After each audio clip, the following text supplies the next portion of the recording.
Hi, I'm Monica Rourke-Bravo from BravoBella, and today I'm going to give you some tips on how to pin your cups together.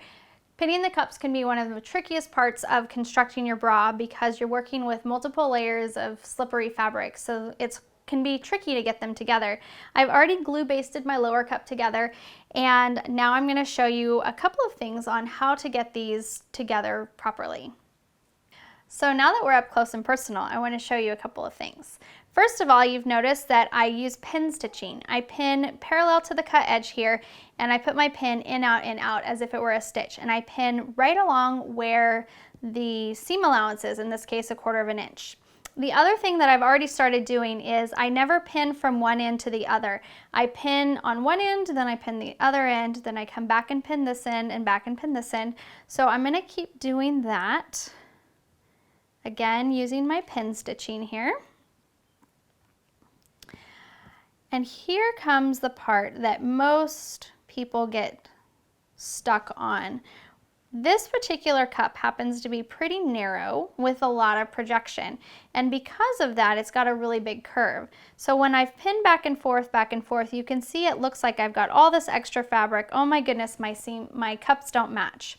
That's not true. What you have to do is create the curve. So this is a technique that I use my fingers and I split the difference of the excess, what looks like is excess fabric in the middle, and I put one perpendicular pin just to hold it.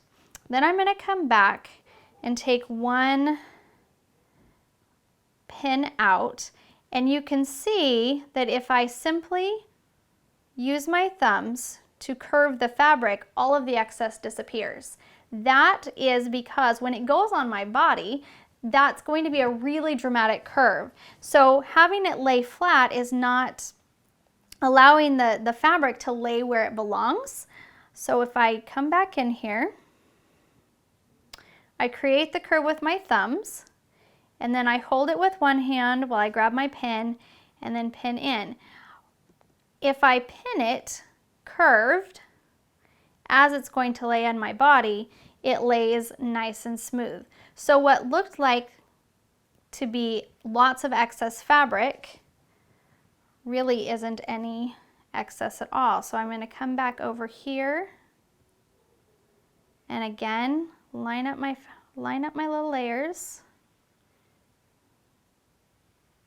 Use my thumbs to create the curve, and then as I'm holding it, go ahead and pin it. And again, one more time, use my thumbs, create the curve.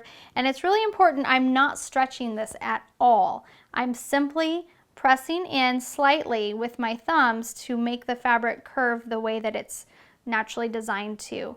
And that's how I can get my cup seam be pinned nice and smooth and get rid of any seemingly excess fabric along here. My next step is going to be to stitch it, and I'll end up with a beautifully smooth laying cup.